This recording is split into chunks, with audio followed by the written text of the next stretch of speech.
Now, a project I've decided to take on is something I haven't done for quite some time, being a cabinet maker, and that's a standard kitchen.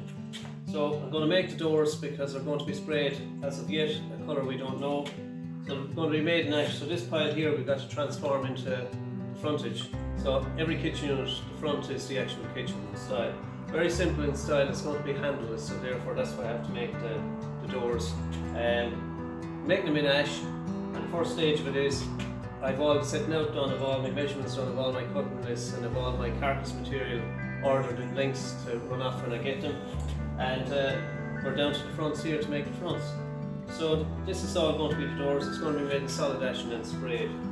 Now that's the first thing we do. So my modus operandi is to cut the pieces to length first, shorter lengths, surface them on the surfacer, and then thickness them on this machine here, and then we split them into lengths. So we get out the rails and styles and panels for each of the doors first. So that's the first undertaking we have to do, and then we progress from there.